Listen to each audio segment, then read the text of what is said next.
तो आइए छात्र, आज जो संस्कृत का पहला लेसन को ऑब्जेक्टिव करवाने जा रहे हैं, और आप लोग जो है इसको चेक करिएगा कि आप कितना सही कर पाते हैं। ठीक है, तो देखिए पहला क्वेश्चन है कि उपनिषद के रचनाकार कौन है। ठीक है, तो उपनिषद के रचनाकार ना महर्षि वेद व्यास है, ऑप्शन नंबर सी सही हो जाएगा। ठीक है, अगला क्वेश्चन है मंगलम पाठ के रचनाकार कौन है।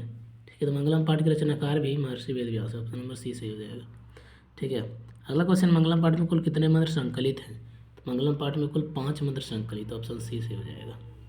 ठीक है, चलिए अगला क्वेश्चन।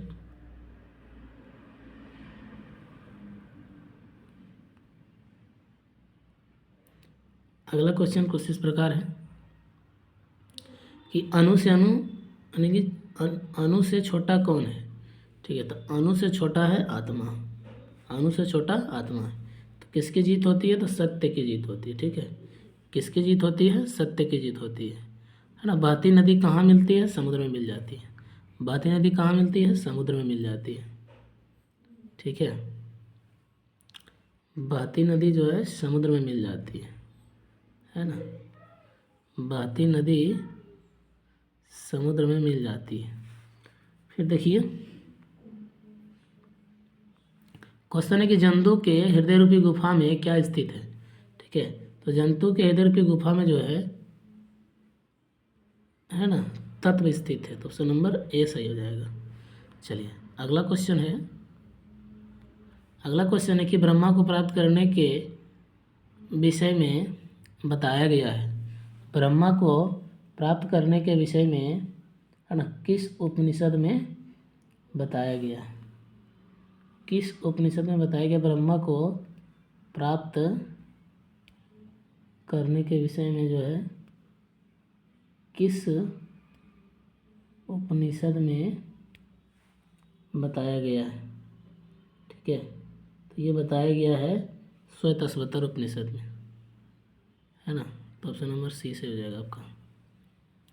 अगला है कि देवलोक का मार्ग किससे प्राप्त होता है। देवलोक का मार्ग जो है सत्य से प्राप्त होता है। देवलोक का मार्ग सत्य से प्राप्त होता है।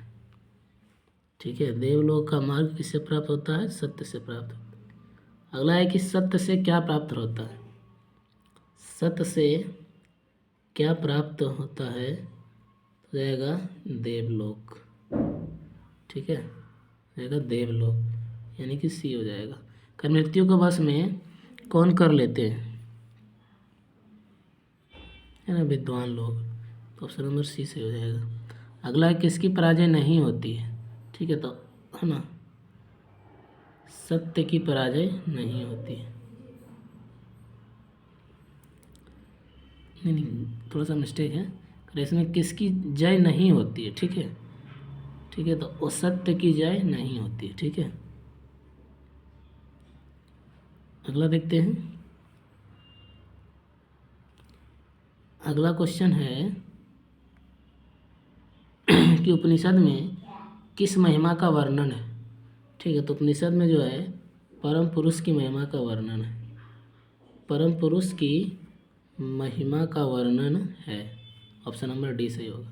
तो उपनिषदों की कुल संख्या कितने हैं, तो उपनिषदों की कुल संख्या जो है 108 है, तो बी सही हो जाएगा। ठीक है,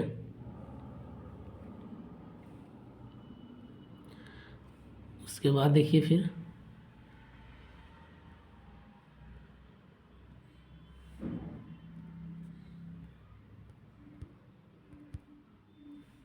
अगला क्वेश्चन है कि आत्मा के गूढ़ रहस्य की किसमें व्याख्या की गई है। ठीक है, किसमें की गई है, तो है कठ उपनिषद में। ठीक है, तो हो जाएगा कठ उपनिषद में, यानी कि ऑप्शन नंबर हो जाएगा आपका ऑप्शन नंबर ए सही हो जाएगा। ठीक है, फिर है परमात्मा की महिमा का वर्णन किसमें किया गया है। परमात्मा की महिमा का वर्णन किसमें किया गया है। ठीक है, परमात्मा की महिमा का वर्णन जो है किसमें किया गया है?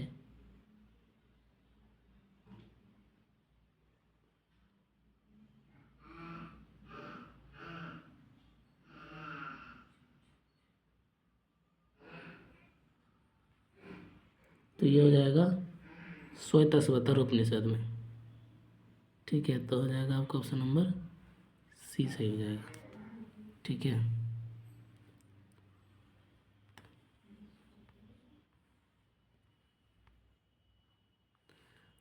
अगला है ज्ञानी लोग और अज्ञानी लोग में अंतर किसमें बताया गया है? ज्ञानी लोग और अज्ञानी लोग में अंतर किसमें बताया गया है?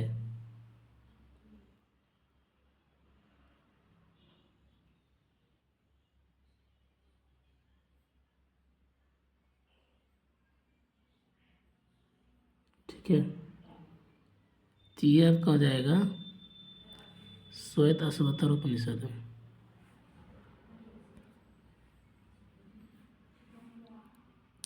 अगला सत्य का मुख किससे ढका है? तो सत्य का मुख हिरणमय पात्र से ढका है। डी सही हो जाएगा। सत्य का मुख हिरणमय पात्र से ढका है ना। सत्य का मुख किससे ढका है? तो हिरणमय पात्र से ढका है। फिर सत्य का खजाना कहाँ है? तो देवलोक जो है सत्य का सबसे बड़ा खजाना है।